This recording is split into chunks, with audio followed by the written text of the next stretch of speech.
This is a new verse for today, it is 7.15।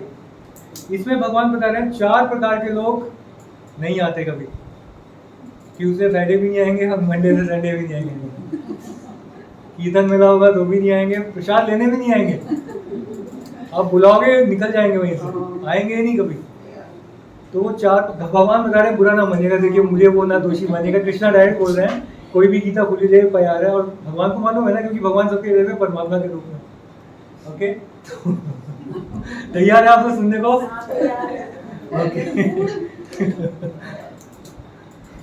मेरे पीछे वाले नाम, बल्कि इंडिया में जो भी जन्म लेता है मंदिर तो जाता है, ऐसी बात नहीं है। नामाम दुष्कृत नो मूढ़ा प्रपद्यन्ते नराधमा माया अपहृत ज्ञाना असुरं भाव आश्रिता नामाम दुष्कृत नो मूढ़ा प्रपद्यन्ते नराधमा माया अपहृत ज्ञाना असुरं भाव आश्रिता।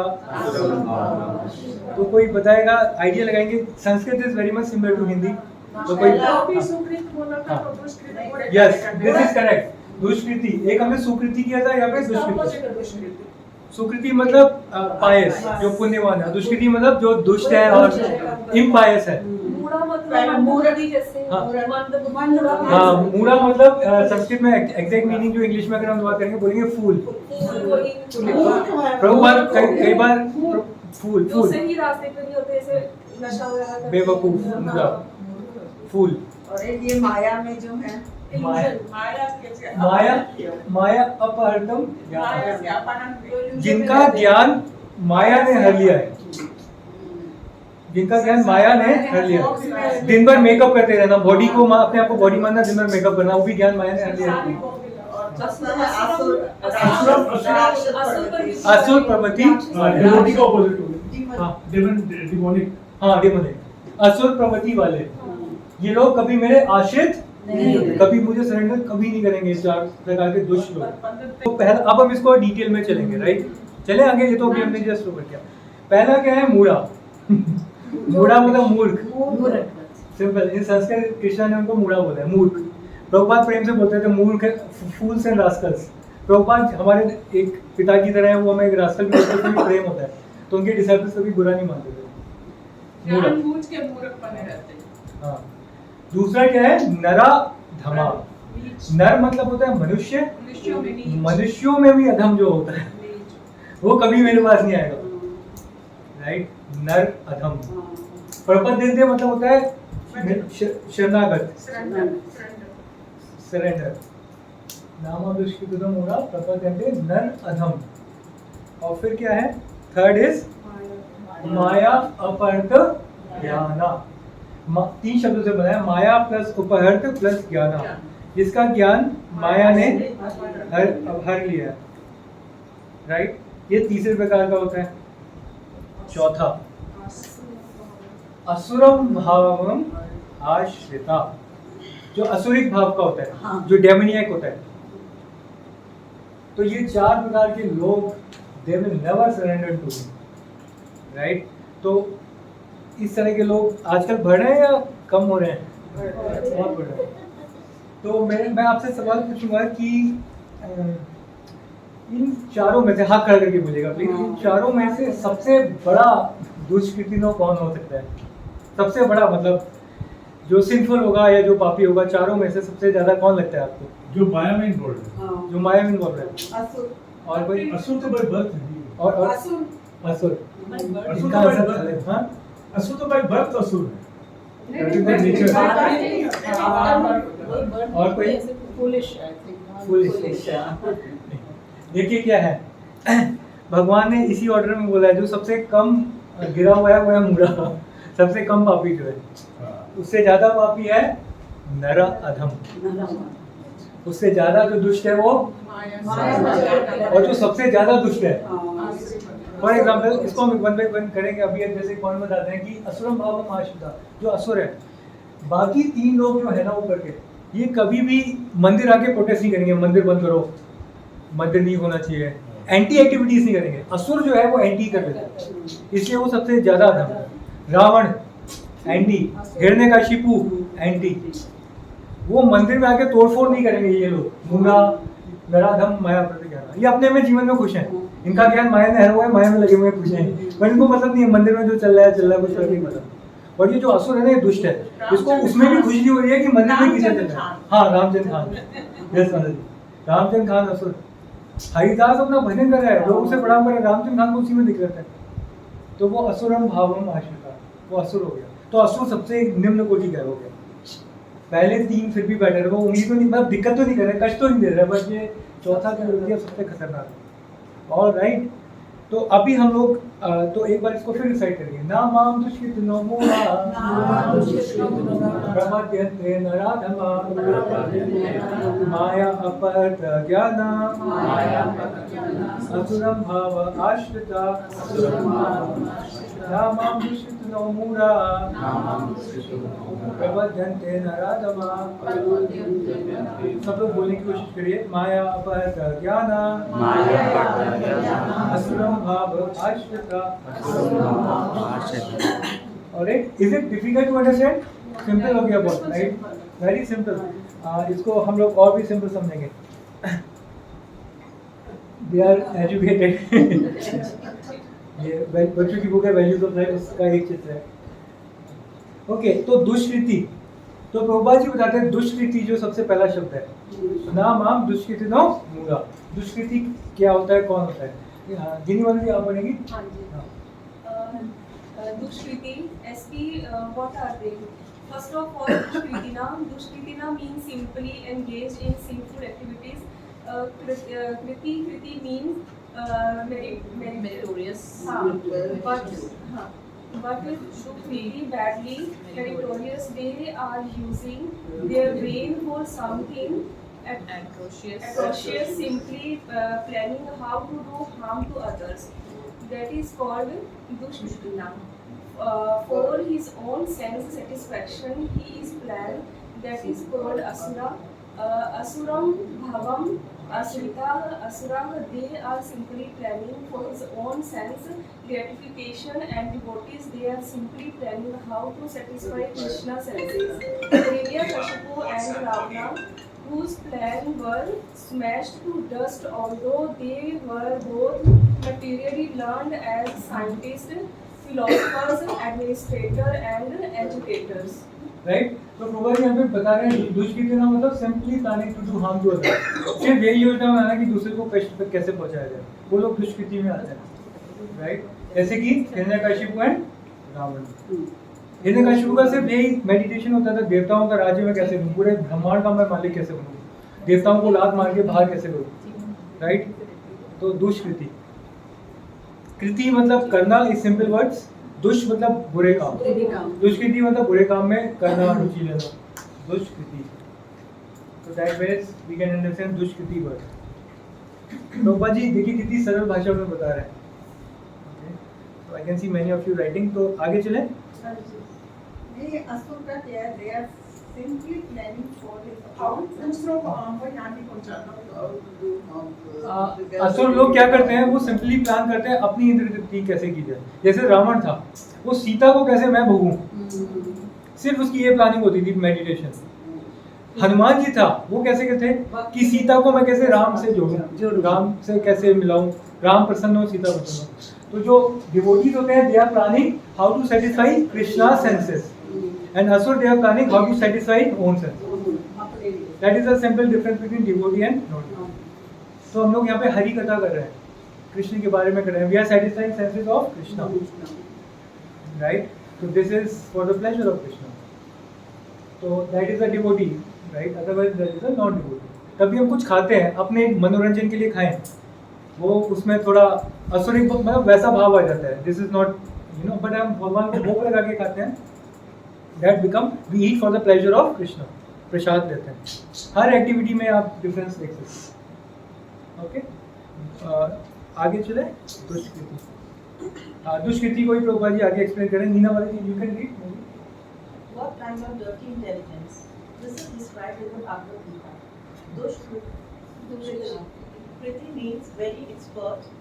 Kriti, one who is expert, he is called Kriti. But here the word has been added, Kriti, just like one who has discovered the atomic bomb. It has required very nice brain.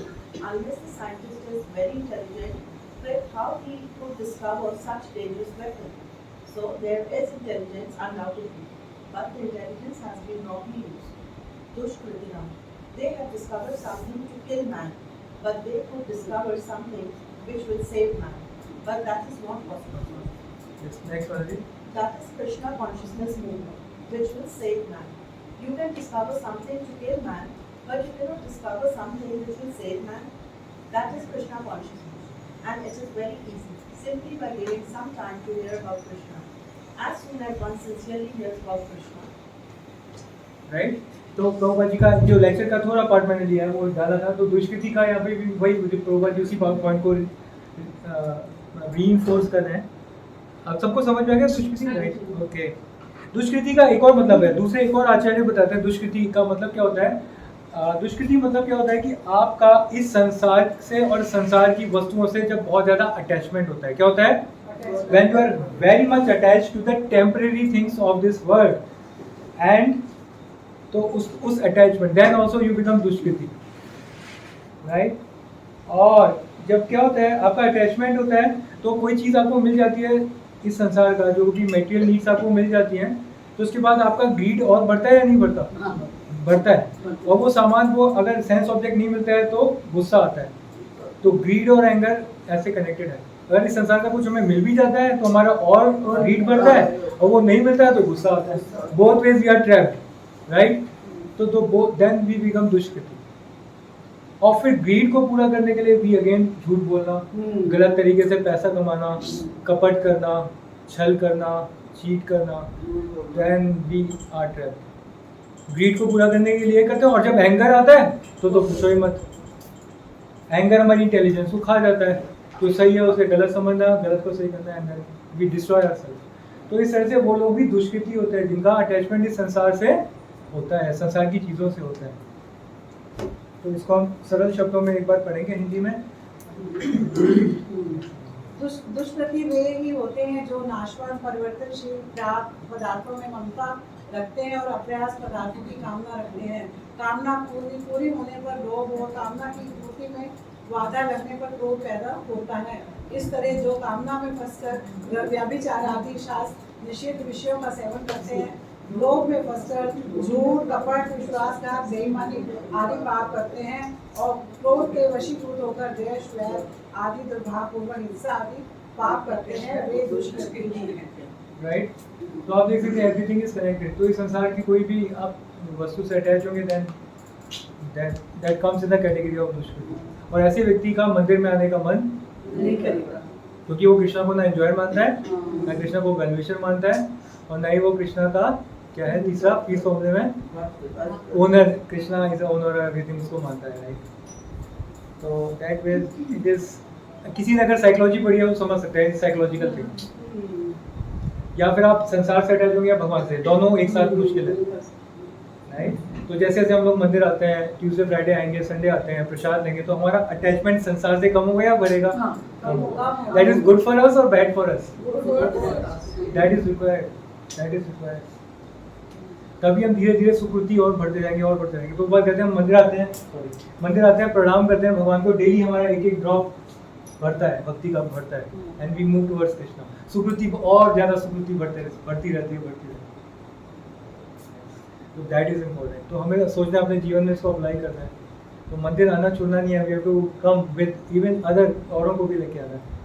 Okay, तो ये दुष्कृति मतलब हो गया, clear हो गया, right. तो हम लोग अब आगे बढ़ेंगे। तो एक बार ये श्लोक को फिर और करेंगे। नामां दुष्कृतिनो मूढा प्रपद्यन्ते नराधमा माया अपहृतज्ञाना असुरं भाव आश्रिता। ओके, तो दुष्कृति वर्ड हमने कर लिया। अब अगला वर्ड क्या है? मूढ़ा। अब दुष्कृति 4 प्रकार के होते हैं। पहला है मूढ़ा, दूसरा नराधमा, तीसरा माया अपहृतज्ञाना, चौथा है असुरं। तो अब हम करेंगे सबसे कम जो सिंपल होता है वो है मूढ़ा। मूढ़ा के बारे में प्रभुपाद जी गीता के तात्पर्य में कुछ बता रहे हैं। तो ये पढ़ेंगे कौन? Alisha. The Muras are those who are grossly foolish, like hard-working beasts of burden.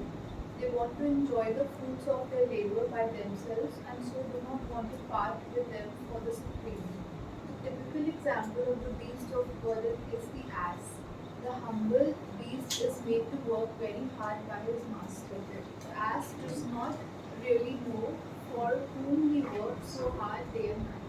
He remains satisfied by filling his stomach with a bundle of grass, sleeping for a while under fear of being beaten by his master, and satisfying his mating propensities. The ass sings poetry and philosophy sometimes, but this brain sound only disturbs others. This is the position of a foolish, intuitive worker who does not know for whom he should work. He does not know that karma action is meant for yajna, sacrifice. देखिए ये थोड़ा heavy है, प्रभुपाद जी ने दिखाया। देखिए work जो होता है ना, it should be done as a sacrifice for the supreme. भगवान कृष्ण की प्रसन्नता के लिए ही हमें कार्य करना चाहिए, वही कर्म पूजा होता है। ये नहीं हम दिन भर 15 घंटे काम करें बाहर और कृष्ण को स्मरण भी ना हो, तो that is not worship. That is a work but that is not worship. Worship तब होता है जब कृष्ण के लिए भी किया जाए और प्लस 3 कंडीशन और भी होती है उसमें, जो गीता का बहुत प्रसिद्ध श्लोक है, कर्मण्येवाधिकारस्ते महाफलेषु कदाचित् मा कर्म फल हेतु माते संगोऽस्ते अकर्मणि। इसे भी हम करेंगे वर्क इज वर्शिप डिटेल में, है ना। तो प्रभुपाद जी बता रहे हैं only hard work is not the goal, only hard work is not the goal. अगर हार्ड वर्क करने वाला ही बेस्ट वर्शिपर है तो फिर एस गधा सबसे बड़ा वर्शिपर हो गया, but that is not the goal, right. तो क्योंकि भगवान बोल रहे कर्म किसके लिए करो, मेरे लिए करो। भगवान अर्जुन को बोले तुम अर्जुन युद्ध करो, माम अनुस्मरम युद्ध चा, मेरा स्मरण करते हुए युद्ध करो, मेरे लिए युद्ध करो। तो जब हम भगवान के लिए कार्य करते हैं तब वो वर्शिप होता है, नहीं तो वो वर्शिप नहीं होता है, राइट। नहीं तो आजकल लोग काम करते हैं, सुबह उठे घर में चीखे पुकारे गाली गलौज किया, तमोगुण में उठे और फिर कुछ भी खाया अनशंट, चले गए ऑफिस, 8, 10, 12 घंटे बाद रात को आए, फिर चीख पुकार किया, टेलीविजन देखा, तमोगुणी बातें की और पी के सो गए। अब ये बोले मैं कितनी मेहनत कर रहा हूँ, ये वर्शिप है? फिर this work is worship? No. But कहने को वर्क तो है, but this is not worship. तो हमें समझना है। और लोग कहते हैं गीता जी कहते हैं, और फिर उन लोगों से पूछो मंदिर आइए तो बोलते हैं प्रभु जी कर्म ही पूजा है, मैं तो कर्म करता है। तो ऐसा कर्म पूजा नहीं है, आपको गीता समझनी पड़ेगी। कर्मण्येवाधिकारस्ते का जो श्लोक है ना, स्कूलों में हर जगह लिखा है, लोग पहली लाइन लेते हैं कर्मण्येवाधिकारस्ते, कर्म करो फल पे तुम्हारा अधिकार नहीं है, बस ये। इसके आगे का तो जानते ही नहीं है लोग, वो अब आपको हम बताएंगे, श्लोक लेंगे जल्दी। तो कर्म वर्क इज वर्शिप होता क्या है? तो अभी सिंपल शब्दों में समझिए, वर्क वो होता है, भगवान कहते हैं यद करोषि, मुझे अर्पित करते हुए सारा कार्य करो। Work should be done as a sacrifice for the supreme. तभी जब हम जॉब करते हैं, अब आप बोलेंगे तो हम सॉफ्टवेयर इंजीनियर हैं या डॉक्टर हैं, लॉयर है, तो हम भगवान की संतुष्टि के लिए कैसे कर सकते हैं? तो इट्स वेरी सिंपल। तो उसके लिए जब हम हार्ड वर्क करते हैं, उसका जो लक्ष्मी है वो हमें भगवान की प्रसन्नता के लिए कुछ यूज में लाना चाहिए। That way you can use the result of our hard work for the pleasure of Krishna. तो उससे क्या होगा, आपके अंदर वैराग्य आता है। क्या आता है? क्योंकि अब इतनी मेहनत से किया हुआ पैसा आप भगवान को दे रहे हैं, भैया आसान नहीं है। तभी तो हुंडी में 10 रुपए देखिए कितने बड़े हैं। आसान नहीं होता ना वो हार्ड वर्क बहुत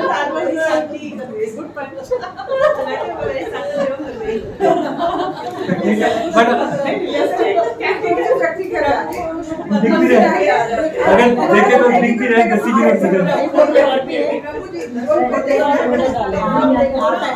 बड़ी बात है। 15 और उससे खुश हो रहे हैं तो 10-20 क्या करेंगे?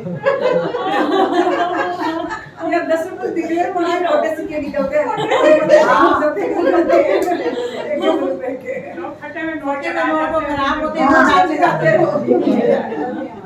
तो देखिए प्रभुपाद जी कहते थे Krishna is best, we should offer best to Krishna. अगर हम 1 किलो एप्पल लेके आए तो उसमें जो बेस्ट एप्पल है वो हम भगवान को देंगे। तो इसी प्रकार से हम लोगों का ह्यूमन फॉर्म ऑफ लाइफ में जो हमारा बेस्ट पीरियड है वो क्या है? यूथ। तो give your youth to Krishna, जवानी कृष्ण को देखिए और हमने देखा था हम कृष्ण को देते हैं थोड़ा भी, कृष्ण उसके बदले कितना रिवॉर्ड करते हैं। हम एक पुष्प कृष्ण को देते हैं, वो पेड़ को अगला मनुष्य योनि में जाता है। वो फल लेने वाली आई थी वृंदावन में, उसने थोड़े फल उसे जवाहरात मिल गया उसे, राइट। तो कृष्ण को थोड़ा भी दिया हुआ बहुत बड़ा रिजल्ट मिलता है, because he is owner of everything. तो कृष्ण को देने में भी हमें हेजिटेट करना चाहिए, राइट। तो ये इम्पोर्टेंट है। तो इसलिए भगवान बता रहे हैं जो है इस तरह से मूढ़ा व्यक्ति वो मेरी ओर कभी आता नहीं है, वो मुझे कुछ अर्पित कभी नहीं करता, राइट। तो ये थोड़ा हैवी था, बट इसको हम सही समझेंगे डायरेक्शन में तो इसको हम समझ सकते हैं। नहीं तो कहीं अपने मतलब वो उसको वैसे नहीं लेना चाहिए कई लोग। बुद्धि ही नहीं है ना, हाँ। गधे में बुद्धि ही नहीं है, ये बिल्कुल हाँ। manipulation है। हाँ। ये नहीं कि जानबूझ के, मैंने सोचा जानबूझ के बोले थे। राइट। तो दिस इज मूढ़ा। है ही स्वरूप। ओके, चलिए मूढ़ा के बाद अगला जो है और ज्यादा जो सिंपल है, अगला क्या है वो नर अधम। नरों में भी अधम जो है, ये कौन पढ़ेगा जिसने नहीं पढ़ा? यस यस सर, करोगे आप। For the lowest of mankind, Nara means human being, and Adhama means the lowest.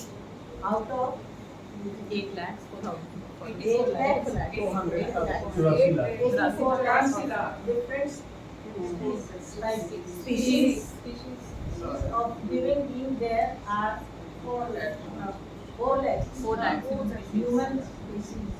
Out of these, there are numerous lower forms of human life that are mostly uncivilized. The civilized human beings are those who have regulative principles of social, political, and religious life. Those who are socially and politically developed, but who have no religious principles must be considered. Narathmas. Only 4 lakh humans very right. तो कहने का मतलब है महाभारत में श्लोक आता है धर्महीना पशु भी समाना, बिना धर्म के मनुष्य पशु के समान हो जाता है। तो क्योंकि मनुष्य योनि ऐसी है इसमें आप भगवान को समझ सकते हैं। तो टोटल कितनी है? 84 लाख योनि आती है। कितनी? जिसमें कई सारे जलचर होते हैं, आई मीन एक्वेटिक्स, कई सारे बर्ड्स रेप्टाइल्स होते हैं, कई सारे एनिमल्स होते हैं। तो लाखों योनि है, बट इसमें सिर्फ 4 लाख योनियों मनुष्य में होते हैं। मनुष्य में 4 लाख। अब 84 लाख में 4 लाख में शरीर को प्राप्त करना रेयर है या इजी है? Very rare. और उन 4 लाख योनियों में भी सिविलाइज होना it is even more rare. और सिविलाइज में भी आपकी कॉन्शियसनेस ऐसी हो कि आप कृष्णा कॉन्शियस हो जाए, it is even more rare. तो ये जो हम यहाँ पे लोग बैठे हैं, they are rare of the rarest people among human beings. Fact बता रहे हैं, फैक्ट है। क्योंकि हम लोगों की कॉन्शियसनेस इतनी डेवलप्ड है, we are trying to understand God which is very rare, right. तो दैट मींस नर अधम, नरों में जो डेवलप नहीं है वो थोड़े नर अधम। और भी हम समझेंगे नर अधम। और नर अधम लोग क्या होते हैं, एक्चुअली क्या होता है, जब इंडिया में पहले कल्चर था, जब संस्कार होते थे कई सारे, विवाह संस्कार, अंतिम संस्कार, गर्भधारण संस्कार, उपनयन संस्कार, मुंडन संस्कार, कई सारे हैं, मुझे भी इतने डिटेल नहीं मालूम पर कई सारे हैं। तो क्या है, अब एज मनु संहिता में दिया हुआ है, ये संस्कार इसलिए होते हैं ताकि हमारी सुप्त चेतना, भगवान गॉड कॉन्शियसनेस हमारी जग पाए, हमारी गॉड कॉन्शियसनेस जग पाए, इसलिए संस्कार होते हैं। But no process is strictly followed now in any part of world. That is why Prabhupada says 99.9% of the population is कोई संस्कार होता ही नहीं है। गर्भधारण संस्कार किसी को पता ही नहीं क्या होता है, होना दूर की बात है। अंतिम संस्कार भी लोग आजकल नहीं करते है ना। और भी कई सारे संस्कार होते हैं। 10 प्रोसेस ऑफ रिफॉर्मेशन, तभी ऑलमोस्ट 99.9, तभी शास्त्रों में बोला है कलौ शूद्र संभवा, कलयुग में सभी शूद्र। बट जब हरे कृष्णा, तभी कलयुग का धर्म है हरे कृष्णा, जब हरे कृष्णा करते हैं तो सारी जो कमी है दूर हो जाती है। हरे कृष्णा कीर्तन से सारी कमी अपने आप दूर हो जाती है। हरे कृष्णा कृष्णा कृष्णा हरे हरे राम राम राम। ये लास्ट पॉइंट है नरा अधम लेके। ये कौन पढ़ेंगे वाले जी? टाइम कम है, अपने कोई फास्ट पढ़ेंगे वाले।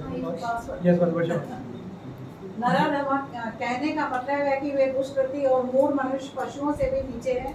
पशु तो फिर भी अपनी मर्यादा में रहते हैं, पर ये मनुष्य होकर भी अपनी मर्यादा में नहीं रहते हैं। पशु तो अपनी योनि भोगकर मनुष्य योनि की तरफ आ रहे हैं, और ये मनुष्य होकर जिनको कि परमात्मा की प्राप्ति करने के लिए मनुष्य शरीर दिया, पाप अन्याय आदि करके नरकों और पशु योनियों की तरफ जा रहे हैं। ऐसे मूर्खता पूर्वक पाप करने वाले प्राणी नरकों के अधिकारी होते हैं। ठीक है, तो देखिए आप समझ गए, ग्रेजुअल इवोल्यूशन में जो एनिमल्स हैं वो तो इवॉल्व हो गए, एक दिन वो इंसान बन गए, पर हम लोग इंसान बन के डिवॉल्व हो जाएंगे, we fall ground to animal. तो दिस इज नर अधम, नरों में अधम। कितनी बड़ी रिस्की सिविलाइजेशन है। Although we may be IAS officer in this life, although we may be a prime minister, although we may be a successful lawyer or doctor, but what is the benefit अगर हम अगले जन्म में फिर से नर-अधम होके पशु योनि में चले गए? What is the use? बताइए, what is the use of that education जो स्कूल कॉलेज में आप दे रहे हैं इसी लाइफ को देखते हुए? अगले लाइफ का पता ही नहीं। ये सबको समझ आ गया? Very simple, right? इवोल्यूशन हो गया, एनिमल्स तो आने की human need, but human need अपने गंदे कामों की वजह से दोबारा डिवॉल्व होकर एनिमल्स फॉर्म में जा सकते हैं। Very risky, very risky. मैं सही बताऊँ, आप में से जो आप सभी लोग सीरियस हैं, you are saving your life. मेरे से कई लोग बोलते हैं कि प्रभु जी आपकी क्लासेस में तो बूढ़े कई हैं, माता लोग, तो मैं उनको सबसे पहले बोलता हूँ कोई बूढ़ा क्यों ना हो, बट अगर वो बुढ़ापे में भी शुरू करेगा भक्ति, आई कैन गारंटी, मैं अपने वर्ड दे रहा हूँ, मैं झूठ नहीं बोला, कैमरा ऑन है, आई कैन गारंटी अगर आप बुढ़ापे में भी हरे कृष्ण शुरू करेंगे, गीता समझेंगे, guarantee you will get a human life. चाहे आपने कितने पाप भी क्यों ना किया हो जीवन में, गारंटी है आपको ह्यूमन लाइफ मिलेगा। हरि नाम में इतनी शक्ति है, गीता में इतनी शक्ति है, साधु संघ में इतनी शक्ति है, भगवान को प्रणाम करने में इतनी शक्ति है, भगवान का जो आप प्रसाद लेते हैं उसमें इतनी शक्ति है। हो ही नहीं सकता यू विल डिवॉल्व, हो ही नहीं सकता आप नर अधम के कैटेगरी में हो। और जो कभी आया ही नहीं है कभी भक्ति में, उसके लिए होप ही नहीं है, उसको तो पता ही नहीं। और एक और फायदा है, जो बुढ़ापे में भी भक्ति शुरू करे, एक और फायदा है, इस जन्म में माना आपकी भक्ति पूरी नहीं होती है, you just complete let's say 10%, अगले जन्म में यू स्टार्ट फ्रॉम 11%। अगले जन्म में जैसे ही क्या होगा, आप हरे कृष्ण गीता सुनेंगे, आपके रोंगटे खड़े हो जाएंगे, आप एकदम आपके अंदर ईगरनेस बढ़ेगी, मुझे मंदिर जाना है, मुझे भगवान के बारे में सुनना है, क्योंकि आपका पहले से ही संस्कार बन चुका है। That is the benefit. तो अगर हम आत्मा के लेवल पे देखें तो इट इज डजंट मैटर हमारी एज क्या है ना, हम क्या उम्र हमारी, for everyone it's a great benefit. So Prabhupada is saving thousands and thousands of souls from devolving to a human species. Yes, Mataji, कुछ बताइए।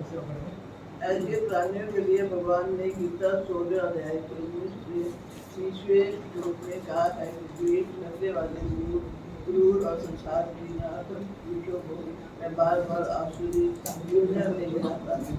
ये आसुरी योजना तो प्राप्त होकर राइट, तो ऐसे लोग नरकों में जाते हैं। तो इस तरह से भगवान गीता में भी बोलते हैं, जो मेरे से द्वेष रखता है वो उसका पतन होता है, और वर्सेस में बोल रहे हैं। ओके, तो अभी थोड़ा सा समय हो रहा है, मैं एक कहानी सोचा था, अगर वी कैन कंप्लीट और वी कैन पार्शियली कंप्लीट। अब पॉइंट है, जो नर अधम है, जो सबसे पापी है, उन लोगों का उद्धार कैसे हो सकता है? अब सवाल ये आता है, राइट? अभी देखिए, आज हमने क्लास में किया मूढ़ा और नर अधम, राइट? हम अगली क्लास में जो करेंगे वो क्या करेंगे, माया बर्तर ज्ञान, और अभी वाइंड अप नहीं हुआ तो अभी बचा हुआ है माया बर्तर ज्ञान और असुरम भाव, वो अगली क्लास में करेंगे। तो आज हम इसी से रिलेटेड एक स्टोरी है, देखते हैं, लेट्स ट्राई। नित्यानंद प्रभु ने नरा अधम का उद्धार किया था, जो बहुत गिरे हुए थे, नर अधम। नित्यानंद प्रभु देखते हैं इधर चैतन्य महाप्रभु, इधर तो नित्यानंद प्रभु स्वयं बलराम जी, चैतन्य महाप्रभु स्वयं कृष्णा। तो नित्यानंद प्रभु 500 years बैक में ही अपीयर, तो उन्होंने नर अधम का उद्धार किया था। तो हुआ क्या था, दो बहुत बड़े पापी थे। कौन थे पापी? जगाई और मदाई, राइट? तो जगाई और मदाई, बंगाल में आप जाएंगे तो हर व्यक्ति को मालूम है जगाई मदाई कौन है। जैसे नॉर्थ में सबको पता है रावण कौन है, कंस कौन है, बंगाल में, उड़ीसा में सबको मालूम है जगाई मदाई कौन है। तो अब हमको भी पता होना चाहिए। तो these two were the most sinful people. These two were the most sinful people. कोई ऐसा पाप नहीं था जिन्होंने नहीं किया होगा, right? Every sin they did. It is said that इनका sin अगर गिनाएंगे तो समझिए, चोरी करना, कोई भी सब आप सोचिए sin जो हो सकता है, सब किया है इन्होंने। डकैती डालना, रेप करना, दारू पीना, चोरी करना, चरस गांजा लेना, गैम्बलिंग करना, क्या क्या sin होता है।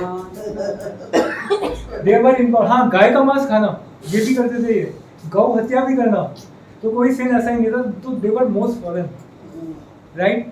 तो Nityananda Prabhu, because he is doing everything for the pleasure of Chaitanya Mahaprabhu Krishna, तो नित्यानंद प्रभु ने कहा कि समाज में इतने गिरे हुए दो लोग हैं, लोग इनके पास भी नहीं जाते थे, उनको डर लगता था, जो इनके पास जाता था वो उसको सीधे चाकू भी मार देते थे, तो कोई इनके पास भी आता। तो नित्यानंद प्रभु ने बोला अगर इन दोनों को मैं हरे कृष्णा करवा दूं और हरे कृष्णा डिवोटी में चेंज कर दूं, तो चैतन्य महाप्रभु की महिमा बढ़ेगी या कम होगी? बहुत बढ़ जाएगी। फिर लोग कहेंगे अरे चैतन्य महाप्रभु की कृपा से जगाई मदाई का भी उद्धार हो गया, तो क्या लोग यश और गाएंगे। तो ये इंटेंशन थी नित्यानंद प्रभु की।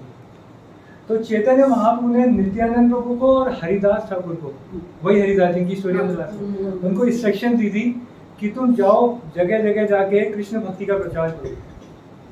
तो पता है नित्यानंद प्रभु जो स्वयं बलराम जी हैं, चैतन्य महाप्रभु क्या कह रहे हैं नित्यानंद प्रभु को? रुचिका वाली can you give this?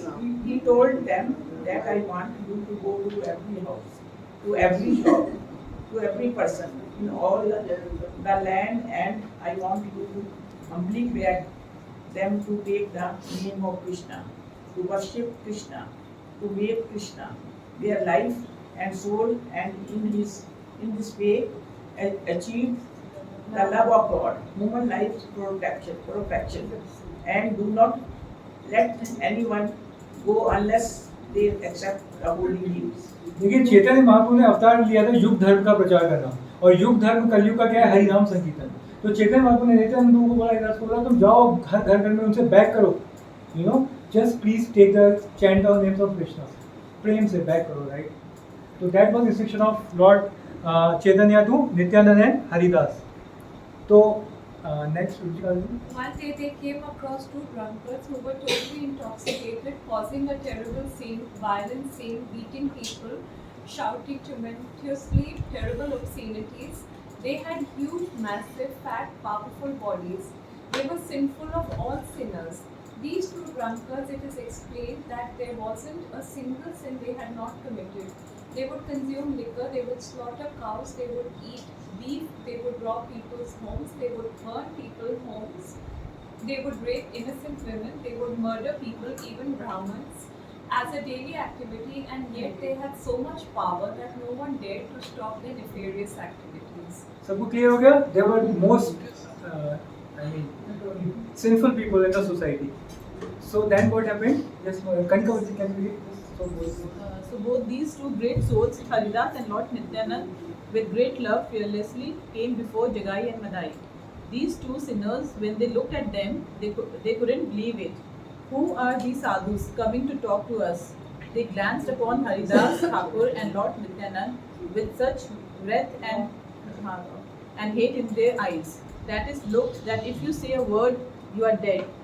Lord Nityanand, with eyes full of love and compassion, said to them, "Please, my dear brothers, do not waste your life in such sinful activities. Hellish suffering awaits you. Please chant the holy names of Krishna. Krishna is your only friend. He is your only shelter. He is the greatest treasure and wealth of your life. Worship him with undivided devotion." So that is a mood जो हमारी परंपरा में ये है प्रचार। तो नित्यानंद प्रभु, हरिदास ठाकुर उनको भी बोल रहे हैं जाके कि तुम ऐसा करो with so much love and compassion in their eyes. अब क्या होता है, तो जगाई मदाई जब भी वो दोनों जाते हैं उनके बाद, तो वो एकदम गुस्सा आ जाता है उनको। कहते नहीं है मूर्ख को अगर आप कुछ ज्ञान दोगे तो मूर्ख और गुस्सा करता है, तो मूर्ख को ज्ञान भी नहीं देता। वो गुस्से में क्या किया उन्होंने, जगाई मदाई ने उठा लिया अपना फावड़ा और एकदम पीछे दौड़े इनके, मारो, अब्यूजिव लैंग्वेज बोली उन्होंने और उनके पीछे दौड़े इनको मारने के लिए। तो क्या हुआ, नित्यानंद और हरिदास कह रहे भागो भागो, वो दोनों भागे और वो जगाई मदाई उनके पीछे, वो आगे भागे भागे भागे। अब जगाई मदाई तो इतने मोटे थे ना, वो ज़्यादा लंबा भाग नहीं पाए, दे गॉट टायर्ड और वो बैठ गए। और नित्यानंद हरिदास ठाकुर अपनी जान बचा के और फिर क्या हुआ, नित्यानंद प्रभु फिर चैतन्य महाप्रभु के पास उन्होंने बताया कि ऐसे हम इनके पास गए थे। अब चैतन्य महाप्रभु को जब पता चला कि मेरे भक्त नित्यानंद को उन्होंने ऐसे किया, तो ही बिकेम वेरी एंग्री। उन्होंने बोला मैं इनको मार दूंगा, राइट। तब नित्यानंद प्रभु ने महाप्रभु को बोला, महाप्रभु आपके अवतार लेने का ये उद्देश्य नहीं है, आप तो पतित पावन हो, आपको पतितों का उद्धार करना है, आपको उनको नहीं मारना, उनकी सिंफुल टेंडेंसीज को मारना है। कलयुग में तो, और कलयुग में नित्यानंद प्रभु ने बोला कलयुग में आने वाले समय में हर कोई जगाई मदाई हो जाएगा, हर कोई। तो अगर आप इनको मारोगे तो कैसे काम चलेगा? You have to kill their sinful tendencies. तो महाप्रभु बड़े खुश हुए नित्यानंद प्रभु से और उन्होंने कहा मैं तुम्हें ब्लेसिंग देता हूँ, you will change these two people, जगाई मदाई। तो ऐसा करते करते एक बार फिर नित्यानंद प्रभु हरिदास ठाकुर जगाई मदाई के पास जाते हैं। Nityananda was there in front and they were just drink, टल्ली हुए पड़े थे एकदम, मत थे शराब, गंगा जी के तट पे। और फिर नित्यानंद उसके पास आके बोलते हैं please take the names of Krishna, please worship Krishna, please you know become devotee of Krishna, Krishna is your wealth, Krishna is our treasure, please please. और फिर क्या हुआ, जगाई को बहुत गुस्सा आया, मदाई को भी बहुत गुस्सा आया। दारू पी रहे थे, बोतल उनके पास थी, उन्होंने उसी शराब की बोतल ली और धाड़ नित्यानंद प्रभु को मार दिया सर पे। माय गॉड, उनके सर पे लगा, बोतल टूट गई और उनके सर से खून बहने लगा। नित्यानंद प्रभु को फिर भी गुस्सा नहीं आया। See this is the height of compassion. Nityananda Prabhu still उनसे बोल रहे हैं please take the names of Krishna, please Krishna is our wealth, become devotee of Krishna. Madhai फिर भी चढ़ा हुआ था उसके नशा, उसको समझ में नहीं आ रहा, बट जगाई है वो समझदार था। उसने बोला, तो मदाई ने क्या किया, जो दूसरी शराब की बोतल थी उसे लेके दोबारा मारने वाला था। मदाई ने उसको बोला नहीं रुक जाओ, मदाई आई मीन जगाई ने मदाई को बोला रुक जाओ, मत मारो इसको, तुम देख नहीं रहे इसकी आंखों में कितना प्रेम है, कितना करुणा है, कितनी दया है, तुम समझो ये इसको मत मारो, ये अच्छा नहीं है। तो समाओ जगाई के हृदय में ऐसी बात आई, तो मदाई को उसने रोक लिया। और इतने चैतन्य महाप्रभु को खबर पहुंच गई कि उनके नित्यानंद प्रभु को किसी ने मारा है, उनके खून बह रहा है। Chaitanya Mahaprabhu became ferocious, became very very angry, उनका चेहरा लाल हो गया, एज इफ जैसे शिव जी का होता है तांडव करते समय। चैतन्य महाप्रभु ने बोला चक्र चक्र, because he is Vishnu, he said चक्र चक्र, एक्चुअली सुदर्शन चक्र केम। और चैतन्य महाप्रभु तुरंत यहाँ पे पहुंचते हैं, ही approach the place where this episode was happening, chakra, and he was with so much anger, chakra से he was just about to cut the head of Madai. और जैसे ही महाप्रभु करने वाले थे, Nityananda Prabhu begging crying at the lotus feet of Chaitanya Mahaprabhu, don't kill him, don't kill him, please forgive him, please forgive him, आपका अवतार हुआ है इसलिए नहीं हुआ है। और देन नित्यानंद प्रभु टोल्ड वन थिंग, जिससे चैतन्य महाप्रभु पैसिफाई हुए। नित्यानंद टोल्ड, यू नो महाप्रभु, जगाई ने मदाई को बोला, रोका मुझे मारने के लिए, और मदाई ने मुझे मारा नहीं है, गलती से शराब की बोतल इसकी है गिर के मेरे सर पे लग गई है। somehow नित्यानंद प्रभु पैसिफाइड चैतन्य महाप्रभु, और फिर चैतन्य महाप्रभु ने इनको छोड़ दिया। And that was because this Jagai he transformed, है ना। फर्स्ट तो चैतन्य महाप्रभु ने उसे गले लगा लिया, उसको उसका हृदय बदल गया, और वो भी हरे कृष्णा कीर्तन करने लगा, हरे कृष्णा कृष्णा कृष्णा हरे हरे, हरे राम राम राम। और फिर उसके थोड़े समय बाद मदाई ने भी बोला आपने इनको बदल दिया, मेरे पे भी कृपा कीजिए। तो चैतन्य महाप्रभु ने बोला तुमने नित्यानंद प्रभु के प्रति अपराध किया है, तुम उनसे माफी मांगो, तब उन पे कृपा होगी। तो फिर जब मदाई ने नित्यानंद प्रभु से माफी मांगी तो उन पे भी कृपा हो गई, और फिर दोनों संत बन गए, जगाई मदाई। अब हम मायापुर बंगाल में जाते हैं, जगाई मदाई की समाधि में जाते हैं, इनको प्रणाम करते हैं। जैसे उस वैष्णवी बन गई, तो ऐसे जगाई मदाई शराबी थे, संत बन गए। तो कहने का मतलब ये आंदोलन कलयुग के लोगों के लिए, महाप्रभु कलयुग के लोगों के लिए, राइट। तो हम सबको हरे कृष्णा का शरण लेनी चाहिए, भगवान से प्रार्थना करनी चाहिए, और अपने जीवन को सफल बनाना चाहिए। हरे कृष्णा।